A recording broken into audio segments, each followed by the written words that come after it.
Welcome back to Main Street Living, everyone. Now, for anyone, ladies, who loves pop culture, Comic-Con is pretty much as good as it gets.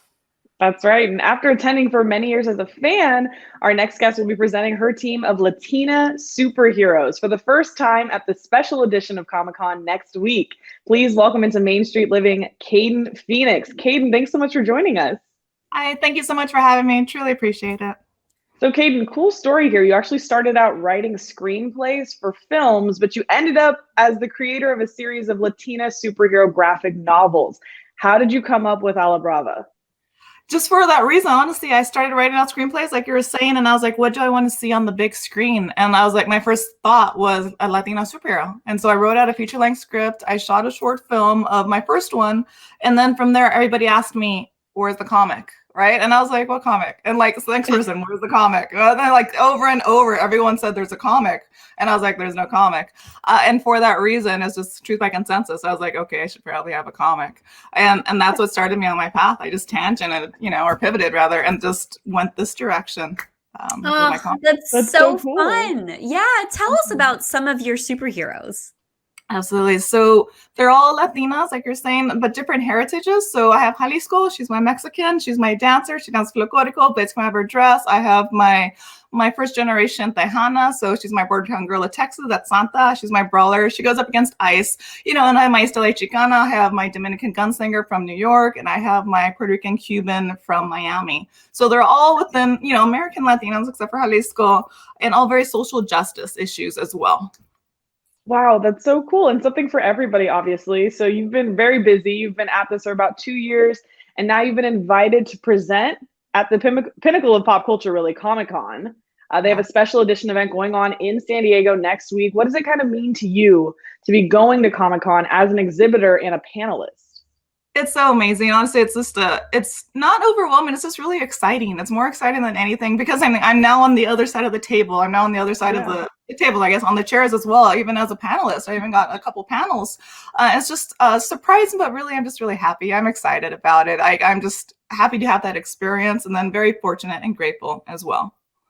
Oh, I know this is also meaningful to you. How important is it to have your heroes be Latina? That's so important. I mean, I didn't grow up with any superheroes, right? Like not in the media sense. And otherwise, my mom, my grandma, my great aunt, like in my family, absolutely.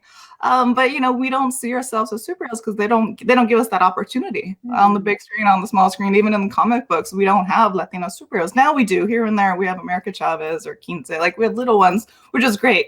But I never had it. I'm lucky. I told you, I'm lucky I had my family.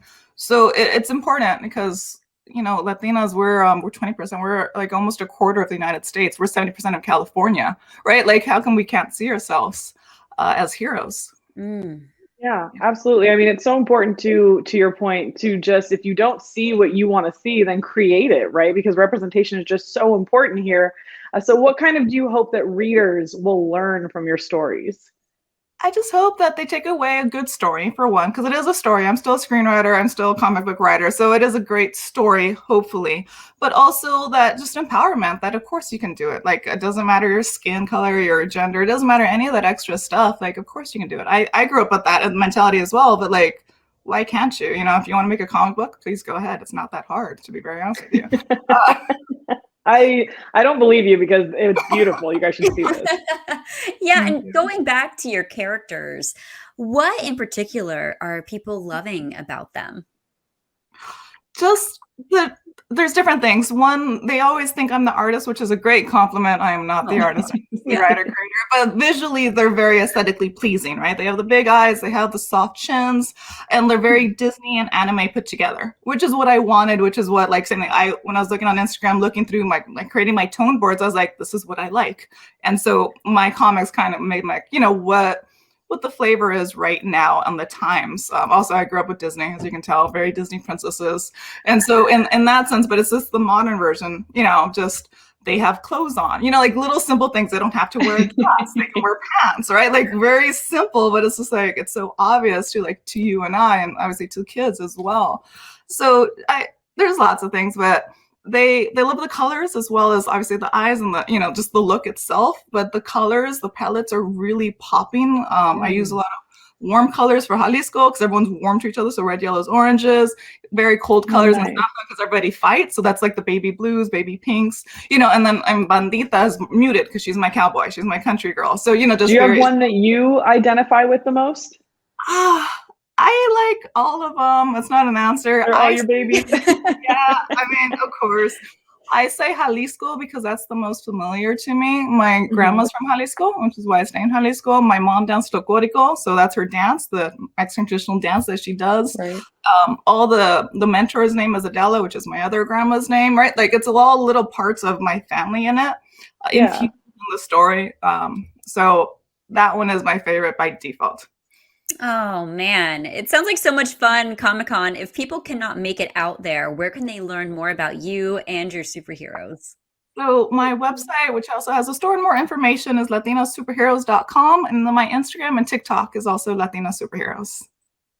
Oh, wow. Well, we're so proud of cool, you. and congratulations. A role model, an inspiration to so many people, just as Danielle was saying too. Just get out there and do it. Make it happen. And that's exactly what you're doing. So thank you so much for joining us here on Main Street Living. Thank you so much. Thank you. All right. Great interview. And we're going to kind of stick with that theme, superheroes, toys. Coming up, we're going to talk about something that is so much more than just a toy. Find out what that is next.